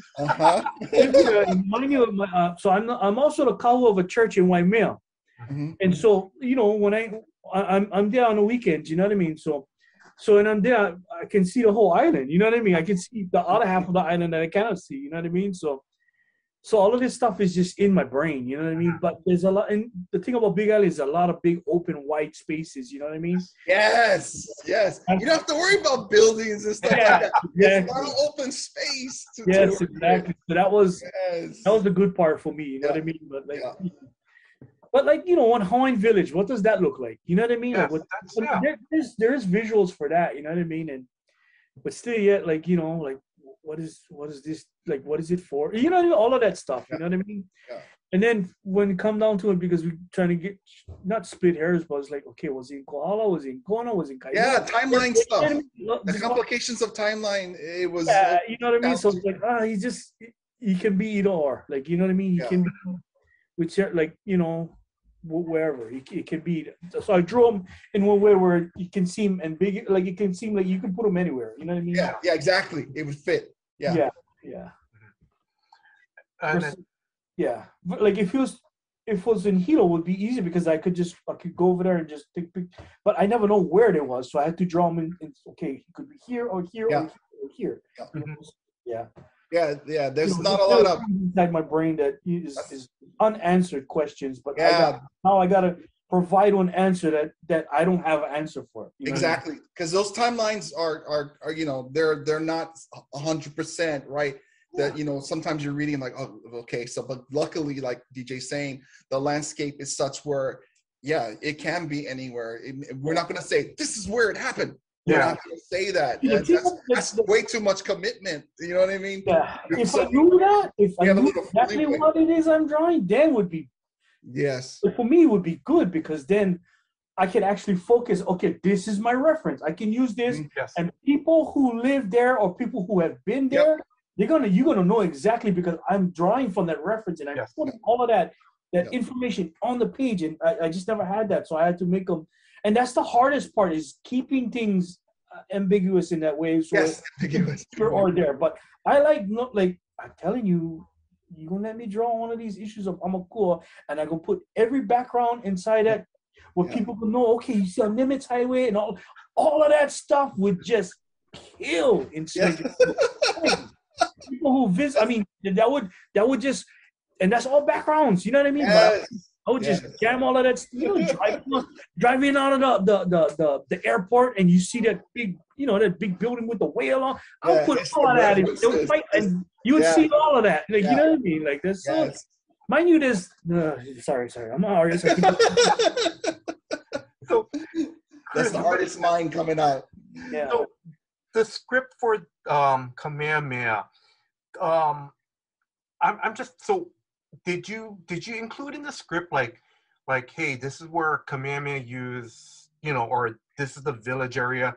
Did you describe to DJ like, this is kind of the tools I think they used at that time, or the weapons? Honestly, I would like show little visual references of but a lot of the stuff, the only like gateways to our past as far as visually is those respected local artists like Herb Kane. He has some great art as far as depicting what it was back in the day. I know Brooke Parker steps up and he took filling the void for showing these references. So a lot of the tools, a lot of the weaponry, it's out there in those forms. And I think I would try to suggest, hey, this whole village scene is great. I mean, look it over. I think some of this aspects that they're using would be a great thing to insert. But because how else are you going to describe? You know what I mean? It's but it's those. I mean, like I'm just thinking of what DJ drew, and I love that. It just he made it personable and relatable to what it would look like, and I just like, man, that's crazy. Because for me, like, I don't think about certain details. I would say, okay, they're like this on DJ, and I always bring this one up because I talked about it last time, but. I would say, okay, so now they're gathered around like a bonfire in a grass hut. I'm not thinking that maybe that's not possible. And he's like, wait a second, I don't think it was like that. I was like, really? And so, there was discussions that came like that. And Digi was like, yeah, and then they use like kukui nuts, stack them up, put the thing inside, light them like candles and let them run, right? I was like, oh. And then I would look and research it. So it was learning for me too. I love that part. I say, oh, that's what they did. Because there was this uncle showing it on YouTube, like how he does it. I was like, oh, okay. So yeah, there was thought and there was effort to portray those things. And as difficult as not having a lot of the references from the past, we were able to also allow, to look towards the ones who came before us, the artists like Herb Kane, Brooke Parker, them. They continue to show that window to people to say, oh, that's how it was. We came from this. We came from this, yeah. And so I think it's a good way that we're doing it too. It's like, hey, this is where we come from. Be proud of it. Yeah, this is our history. Yeah, and Herb Kane, there's this one book. Oh, that's the book he was asking me for, anyways. Yeah. Book that I still use them, and I get them around here someplace. But anyways, that book is like I constantly reference that one book. If I can find them, I'll show you guys. I'll send you the picture anyways. It's that red book, that Hawaiian book. But Herb Kane is and Brooke said this in the last podcast, the One Nui podcast. he said, if you want to know how how it worked, you got to recreate them, you got to rebuild them, and I find that to be true because the Hawaiians were limited in what they had. Yes. The Hawaiian Islands are volcanic, so there's no metal inside the island, so everything was from the trees, the plants around there. So a lot of stuff is tied. It's so much labor just to get so much. Whatever things you need is a lot of labor involved. You know what I mean? So when you think about that, there's no screws going through anything. There's no nails. They don't have no. All of those things. Everything is tied and all of these things.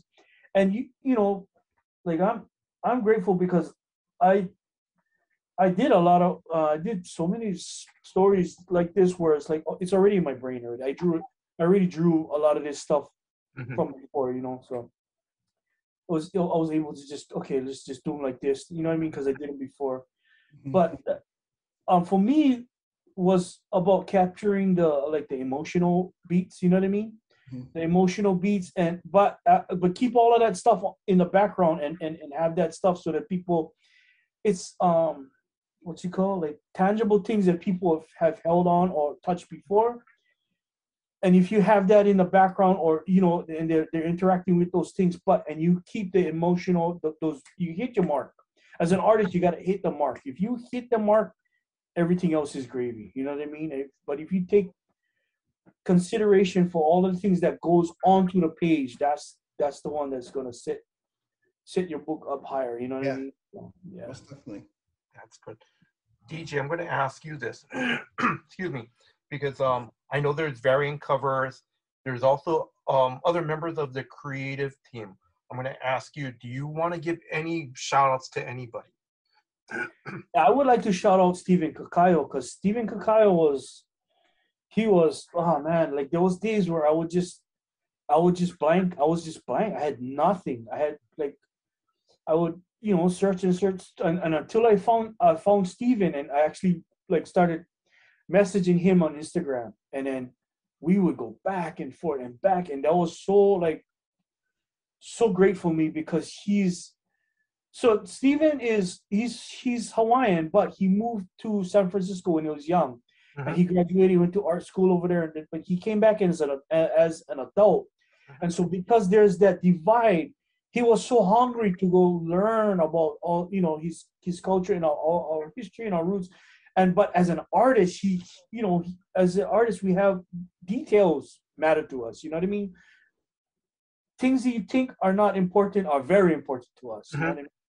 So so there was so much little detailed things that I would ask him, and he would light up, and he would, oh God, I love this stuff. I can talk about this stuff all day, and we would go back and forth and back and forth and back and forth, and that was such a blessing for me because. Like when I would draw blank, and I drew a lot of blanks. That's why this project took so long. There was sometimes where I was like, oh man, how am I gonna do this? How am I gonna do that? But a lot of those times I would message Steven, and Steven would be like, oh, this would happen, this, and he would bring out all of these, all of this information. He was just a wealth of information. And even Brooke Parker. I had no idea how I was gonna do Keku Haupio. So Keku Haupio is Kamehameha's teacher. He's warrior teacher. So he's trainer. He's the one who teaches him how to fight. Yeah. So this in the Hawaiian folklore and all of that, the legends, he's a legendary character. So I knew my version of him had to be one, my own, but two, had to be iconic in some way. You know what I mean? And in all my Hawaiian stuff, I like to make sure they look Hawaiian. Yes. I like to make sure that they look like Hawaiian people. I'm not just drawing, Captain America and you just color them brown. No, I'm drawing people with big nostrils and big shoulders. You know what I mean? If they're heavy, they're heavy. You know what I mean? If they're, masculine looking females, they're still females. You know what I mean? Like whatever. Like I wanted to, because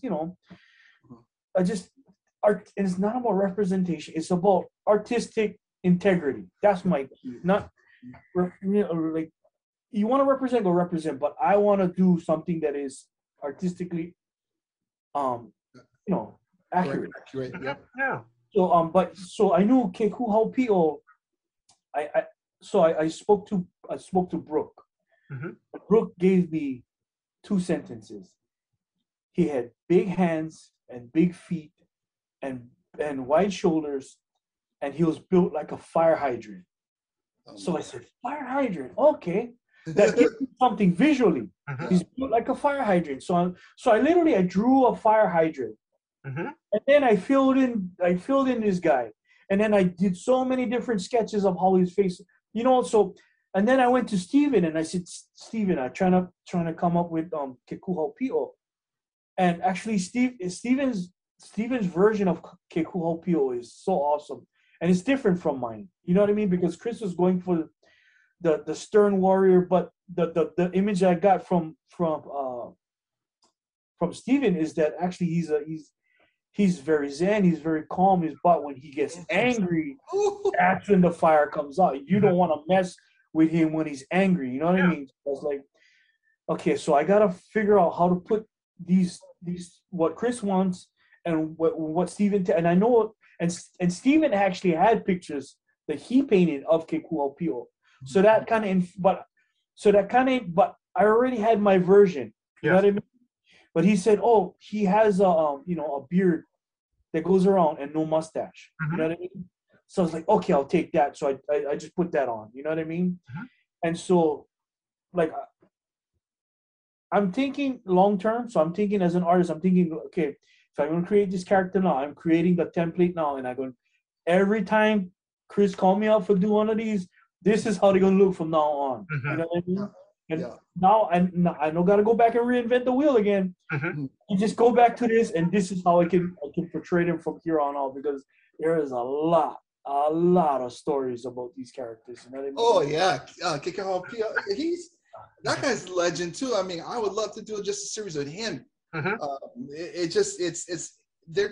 People don't know it. They don't have any references to that. Yeah, so I think it's exciting to bring it to their attention, get that conversation, get people excited about it, and learning, because otherwise it just gets lost. I mean, there's some great stories and references that I was going through that talks about Kekuhaupio, and I just like, man, this guy's freaking incredible. He's like, he was like, the way he moved in battle, they would discuss, and they're like, you could throw like 4 spears, 400, he'll dodge them all.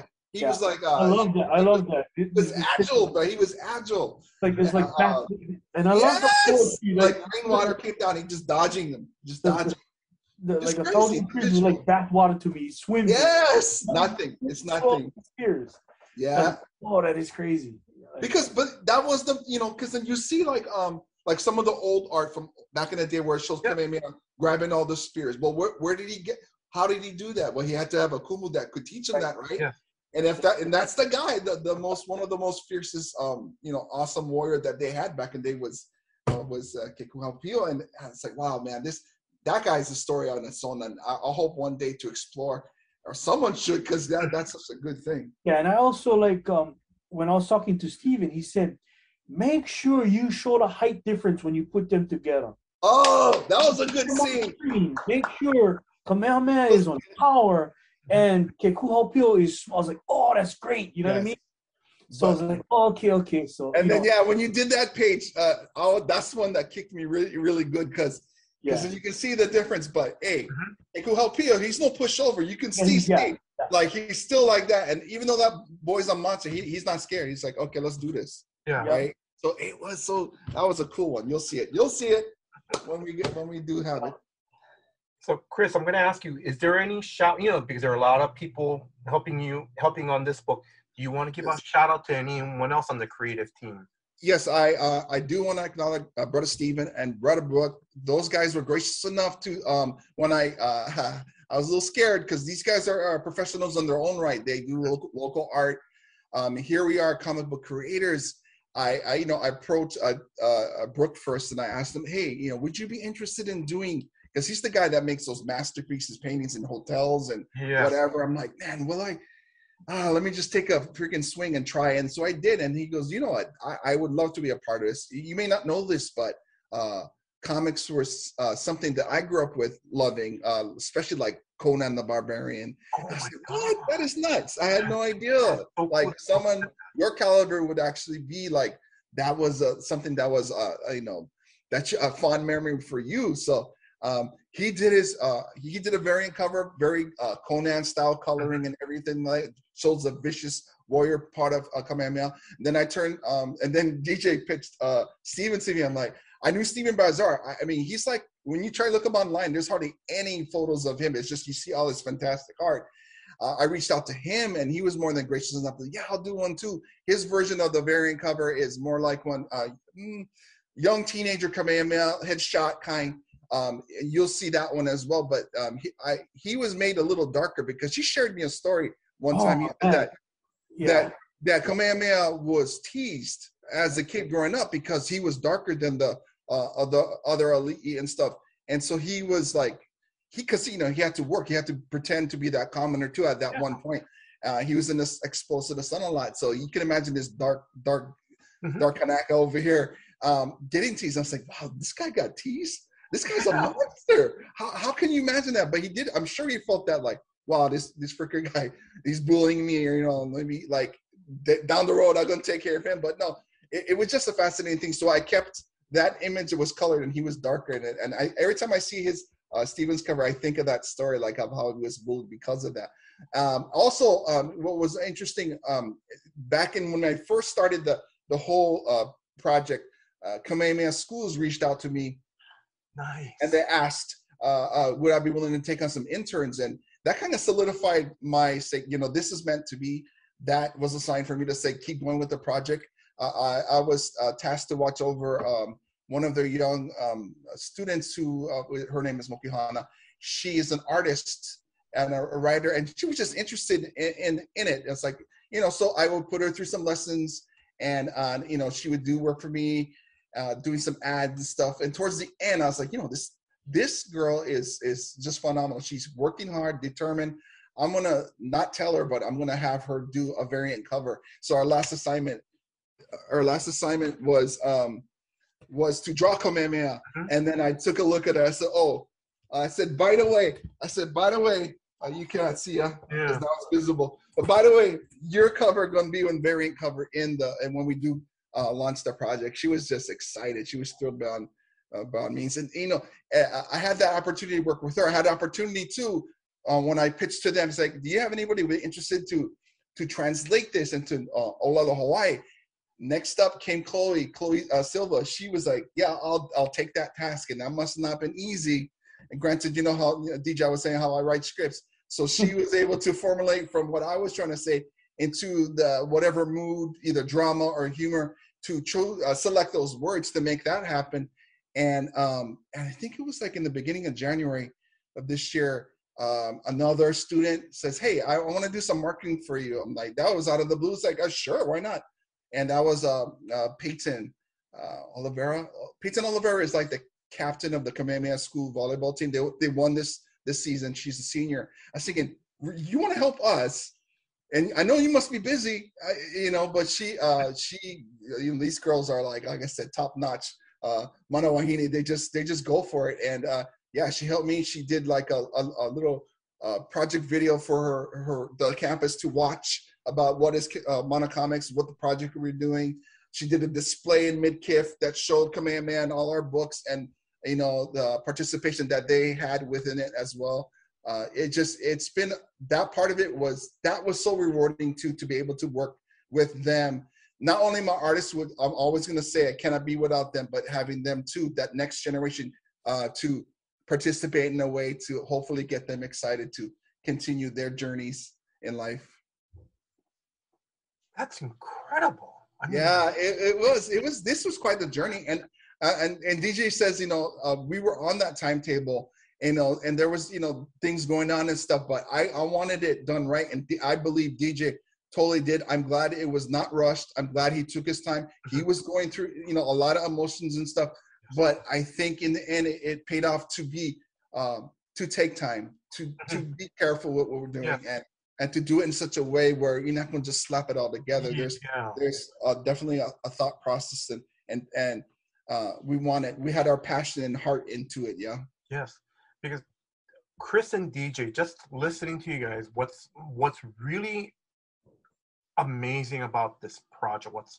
Because what's so, like I said, this to me, when I heard about this is very special to me because growing up in Hawaii, we hear the stories of how King Kamehameha united the islands, but now you guys not only is able to tell the story of King Kamehameha, and Chris, like you said, is that you guys just have to do it in a comic book format to just basically tell a story in so many pages. Mm-hmm. And what's really great is that you're saying that right now it's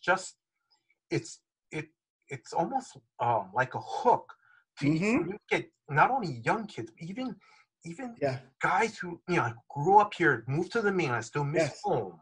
Exactly. But that's for you too. That's for you too. All you locals that left because you had a hard time living here. It's expensive, and they're missing home, right? They lose that connection.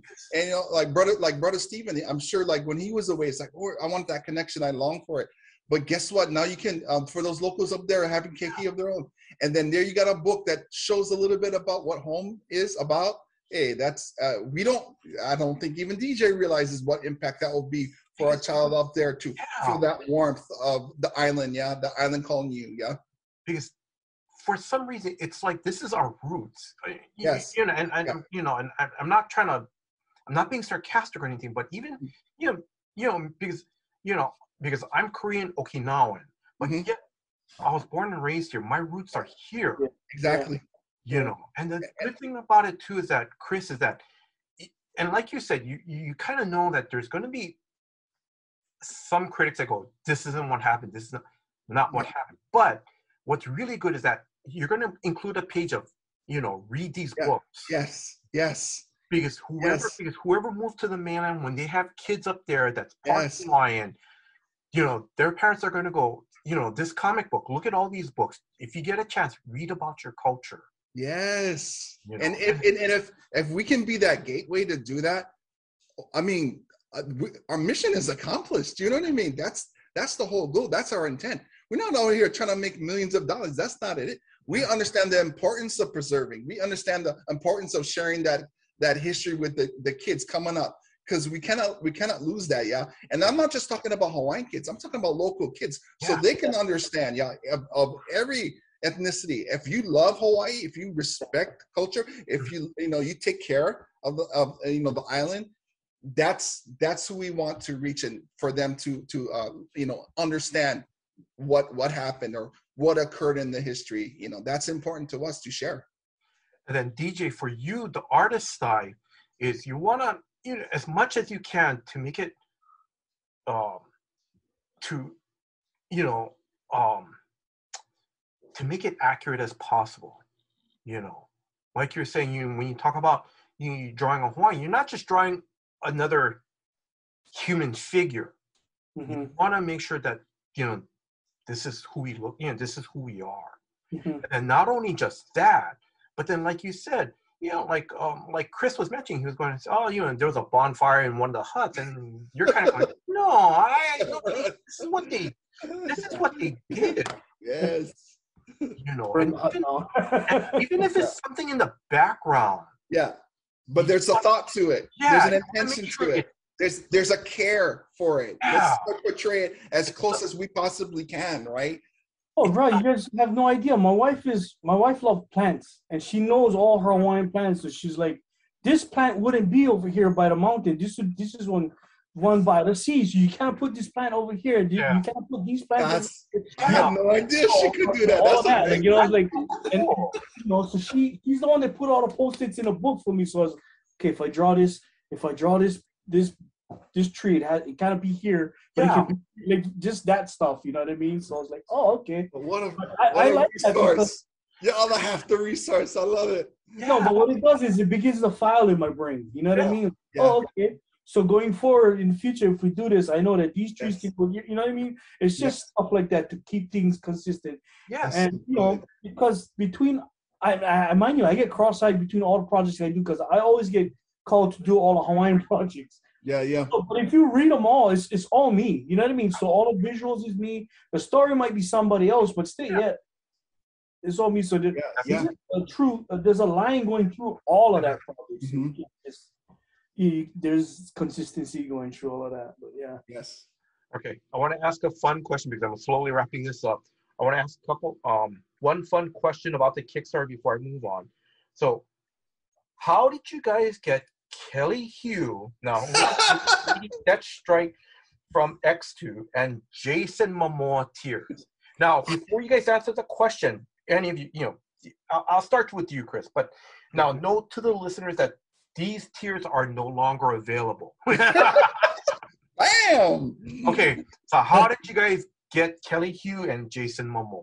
Okay, well, Jason's a not so dramatic story. Jason was actually, when he was doing the Aquaman movie, he came out here for a premiere for the island, yeah. Yes. While he was doing that, he went to the Boys and Girls Home of Honolulu, and he was signing stuff and getting things ready. Well, he did a fundraiser type Yes.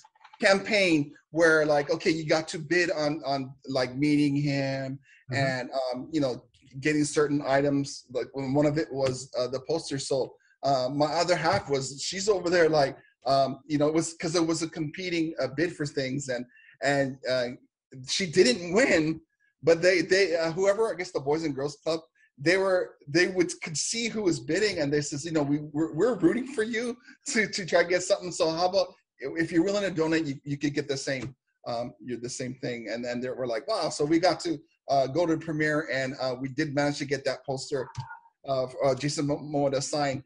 We didn't get the one-on-one that we wanted. He was really busy that day doing his haka, meeting everybody and stuff like that. But we managed to actually stalk him at his hotel, because my part was to give a gift to his kids. I wanted him to get a batch of the Mana comics. Oh, nice. And so we went to the West Side, one of the hotels there. I forget the name, but of course I'm the shy guy. Granted, I talk a lot right now only because it's comic discussion.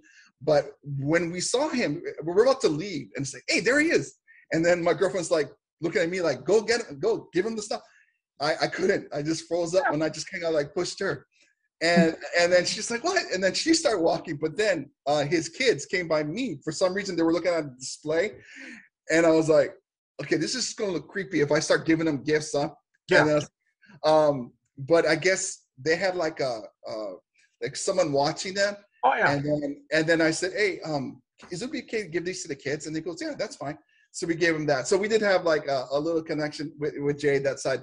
Kelly Hugh, on the other hand, man, she was hard to get a hold of. I tried everything. I was almost to the point of getting to try call one of her classmates from Kamehameha. It was to that point. And but it was funny. I had reached her via, I think it was Cameo or something like Cameo. If you don't know, is if you want to get a celebrity to talk story, to a birthday message or something, congratulations to one of your friends, you hook up with one of these celebrities, you pay them to deliver a message via text. So I did that, and I explained to Kelly what I was trying to do. I wanted some gifts for the Kamehameha Award. If she was the sweetest, nicest, and I just awesome. She goes, you know what? Sure, I'll do that. In fact, you know what? Just cancel the payment of what the cameo interaction. She canceled it. I was like, wow, that's true local aloha right there. And I was able to get the shirts and all the different Lady Deathstrike autograph pictures from her.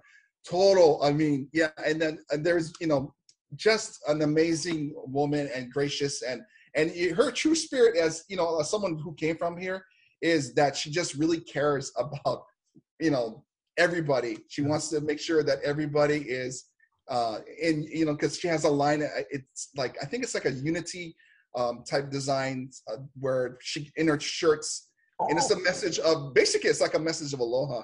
Yeah. And so I was able to obtain some of those stuff. So great woman. Brother Jay, I went through the side. Brother Brad, who was another actor / local boy, I was able to reach him. So yeah, there were some great prizes, and those got cut. Like I said, I never did anything that before, but I wanted to do rewards that was just bigger, more than I've ever done. So it took some legwork to get, but I managed to do it. So yeah, I was blessed for those opportunities to find those people. And especially, yeah, Kelly was the hardest though. I tried on that one. All right, so DJ, I'm going to ask you. So when Chris told you about these incredible tears, what did you say? How did you react? By the time I found out about him, was gone already. He actually never tell me about the tears. He just put them up, and I was like, oh. And yeah, you know, it's funny because there was a lot of aunties out there that was gunning for Jason. They were, you know, like, oh man, this is something I want. And then when I launched my Kickstarter, within the first half hour, I think that one was gone. And then I was like, oh, which auntie got that? So I did some research, and there was this guy who messaged me. He goes, okay, I'm probably never gonna say that I'm the one that got this, but I just love it so much, and I have it on my. I'm gonna want to have it on my wall when I. I was like, hey, all power to you, brother. Enjoy. But I know there was a lot of salty aunties that wanted that one. Fun, but still, I mean, honestly, I wanted something different. We do have like awesome, those amazing variants still available, and I want to make a point, you know, to any listeners out there. If you got that opportunity, these variants are going to be gone. Meaning, like, I'm not going to, you know, continue on with this. They're done. So be a part of that. Be a part of that historic moment. You know, get these collectibles. There's, you know, other merchandise as well, art, stickers, caps, shirts. Cap itself was made by brother Steven and DJ with the artwork underneath the brim. It's really like it's to be part of this moment in history. That's how I feel. This is different from any other Kickstarter, and that's the one I got, because I know the importance of it. So it's something like, wow, you know, this monumentous moment. I wanted it to be special, not just the, you know, in terms of the book, but all the rewards that people are getting. I want to ensure that they have something to remember it by. All right. And I did on variant cover too. Yes. Oh, I got some other news about that too, but I'll share later on after. But anyway. Sorry, I'm going to slowly wrap things up. Off the cuff question. And DJ, I am joking about this. Did you bug Chris? Go, hey, where's my Kelly Hugh autograph picture? No, I'm actually not the autograph guy. Like, you're not the hound. You're not the like, hound. if it's like, you know, Stan Lee or, you know, Jim Lee, then yeah. But oh yeah, I'm not the, like, I think I got, like, we got a picture with like Jason Momoa when he was up on Mauna Kea doing, you know what I mean? But, yeah. I'm not the autograph kind of. okay. You know, You're not the starstruck unless they come with the artist, I guess. I think. Yeah, so. Like I get starstruck with, like, you know, Todd McFarlane, or, you know what I mean, like those guys, the comic book guys. Those are the guys that I get starstruck over, but not so much the Hollywood. They get enough money. All right, so DJ, I'm going to ask you. Actually, Chris, I'll start off with you. Sure. Do you have another historical figure lined up for the next Mana Legends? You know, there's so much history, not just the old time, but like really people who impacted Hawaii's history as a whole. I would love to explore, like, you know, Eddie Akau, or you know, like I love that. I love like Rail Sun. A little bit story about, people don't know who she was back in the day, but she was so important to the people on the West Side. You know, icons like even Brother Is. You know what I'm saying? I want to see that. You know, I want to see that captured in a way, you know, like I said, once again, not on documentary, but like a more human side for people to understand, like, you know, what they brought, you know, how they impacted people, you know, what struggles did they go through. You know, as far as Mana Legends, I leave it open to explore, you know, past, present, whatever iconic figure I can think of. But Kamehameha, I mean, is when you think Hawaii, you think him. I'm automatic. That's the first guy. So I felt, you know, if I was to do a story for Mana Legends first, gotta be him. We would love to continue his story because there's just so much, you know, and but we will see and meet that challenge when we come across it. We'll see how this goes, and in the future we'll see what anything can happen. DJ, I'm going to ask you. I'm going to kind of slightly change the question a bit. Which Hawaiian figure would you like to see line up to be next on the Mana to do a Mana Legend story on? I just like keep going with Kamehameha. Like that's he's just, like, yeah.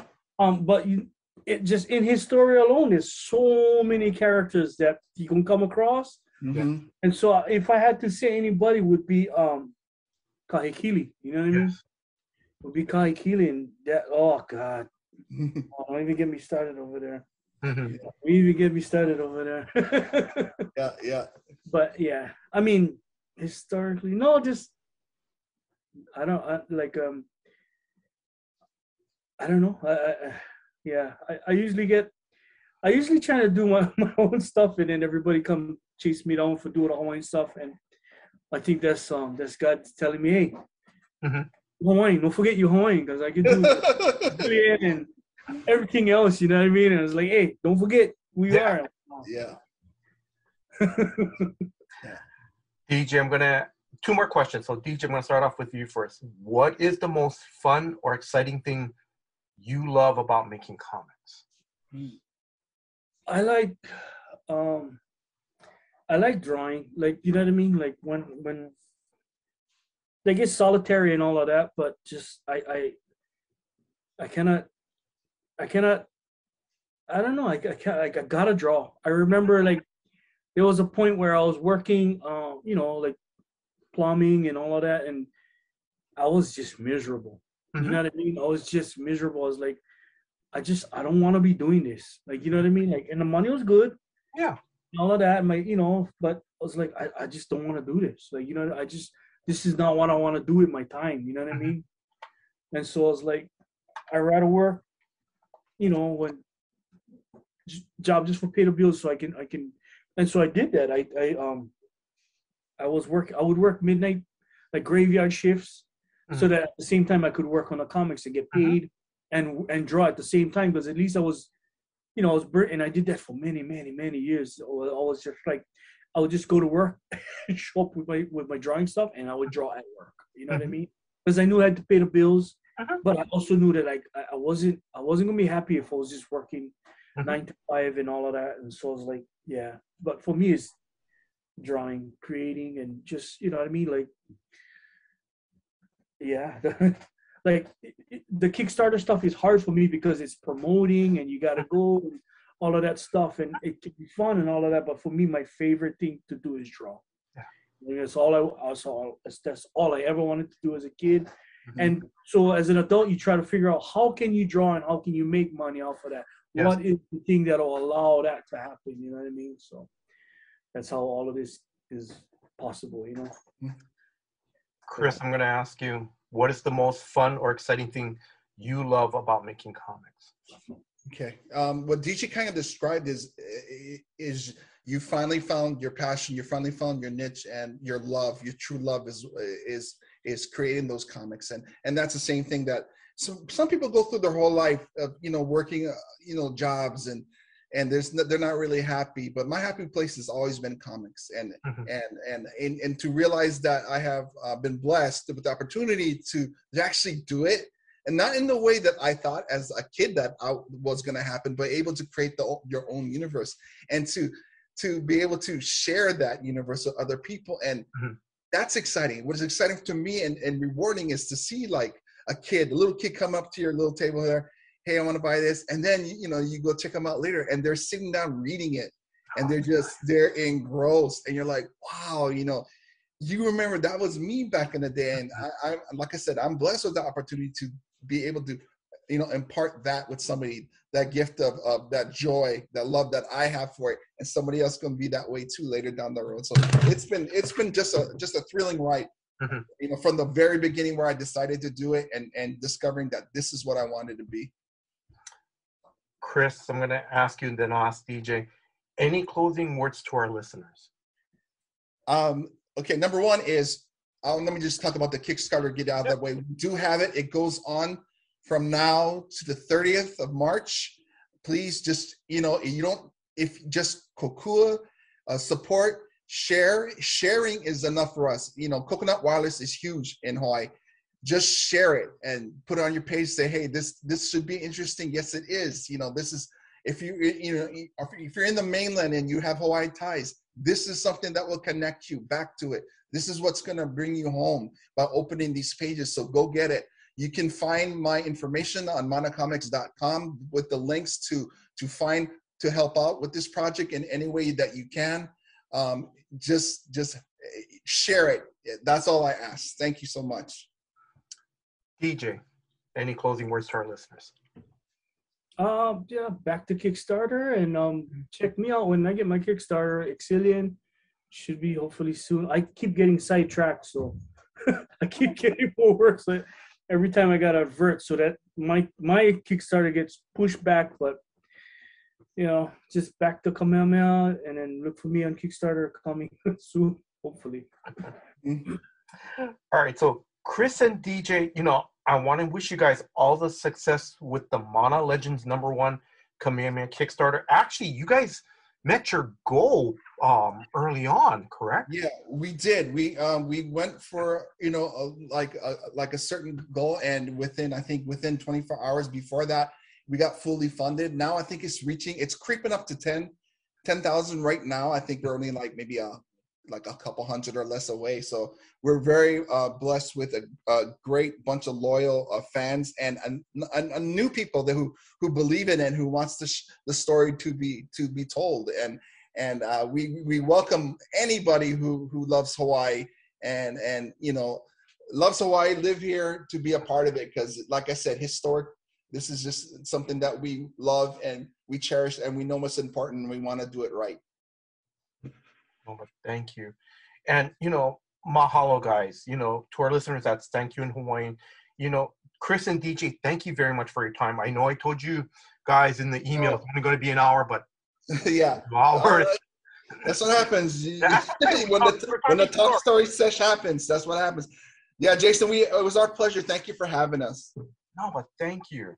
Now, if you are a new comic book fan or a lifelong comic book fan, and you're interested in Hawaiiana, a history of Hawaii, please check out the Mana Legends #1 Kamehameha Kickstarter that is going on right now. The campaign will end on March 30th. I want to thank Drew, our co-host for Comics for Fun and Profit, for putting this episode together. Drew, thank you very much for all your work behind the scenes. And please check out new episodes. If you are a new listener, please check out new episodes of the Comics for Fun and Profit podcast that comes out every Saturday. And thank you, the listeners. Thank you very much for your time. Thank you for listening to this episode. Until next time, guys. Aloha. Aloha. Bye, guys. Thank you so much. Aloha.